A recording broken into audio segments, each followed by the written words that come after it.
À l'Université catholique de Louvain, la thématique de cette année tourne autour du monde de la science et plus particulièrement autour d'une étrange espèce, le saventurier.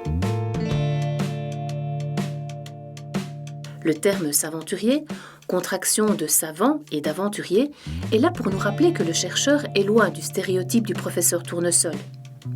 Loin de cette image surannée du scientifique confiné dans son laboratoire, les yeux rivés sur son binoculaire. Mais s'il ne correspond plus à cette image, en quoi le chercheur d'aujourd'hui est-il un aventurier ?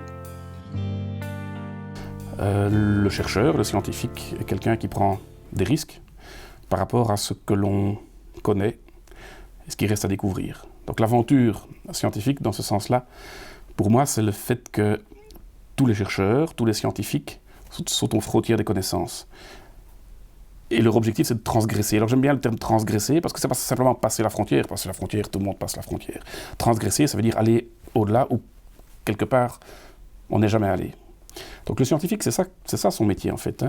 C'est de traverser, de repousser cette frontière, et c'est risqué. Alors c'est parfois risqué au sens propre, parce qu'il y a des scientifiques qui partent au pôle sud, qui vont dans des environnements hostiles, etc. Mais l'aventure scientifique, c'est aussi simplement le fait que dans un laboratoire comme le mien, qui n'a rien d'exceptionnel, qui est un endroit extrêmement banal, il y a une sorte de bouillonnement en permanence parce qu'effectivement, tous les jours, petit à petit, pour des petites choses, on repousse la frontière du connu.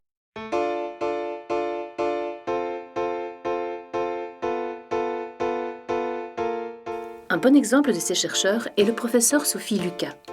Pour elle et pour ses collaborateurs, les journées sont loin d'être de tout repos. Pour les étudiants, par exemple les étudiants doctorants, les chercheurs qui pratiquent vraiment la recherche au quotidien, la journée est souvent très très agitée. On court partout, on fait des expériences, on passe beaucoup de temps à les interpréter, à récolter le matériel nécessaire pour les mettre en place, à penser aux suivantes. Quand on devient un peu plus senior, c'est mon cas, la journée type change radicalement. Moi, je passe beaucoup plus de temps à écrire. Je décris des projets pour lesquels je sollicite des financements. Je décris la manière dont j'ai utilisé les financements que j'ai obtenus. Mais ce n'est pas la partie la plus passionnante de mon travail. La partie la plus passionnante, c'est quand justement j'interagis avec les étudiants qui travaillent avec moi, qu'on commente le résultat pour essayer de définir ensemble les étapes suivantes de notre recherche, prendre un peu de recul par rapport à la signification de ces recherches. Et donc ça, c'est la partie vraiment très très intéressante. La recherche est un travail de déduction, de réflexion, c'est une espèce de bouillonnement intellectuel permanent que je trouve vraiment passionnant et c'est ça qui m'amuse, c'est d'essayer de comprendre le monde qui nous entoure. Pour être un bon chercheur, il faut être très créatif. C'est comme ça que ça fonctionne dans notre domaine. On est inspiré par quelqu'un et les résultats de ces recherches nous ouvrent la voie vers de nouvelles questions qui nous intéressent aussi. Et on transmet comme ça cette recherche de connaissances d'une génération à l'autre. La recherche, c'est passionnant, mais c'est une passion dévorante.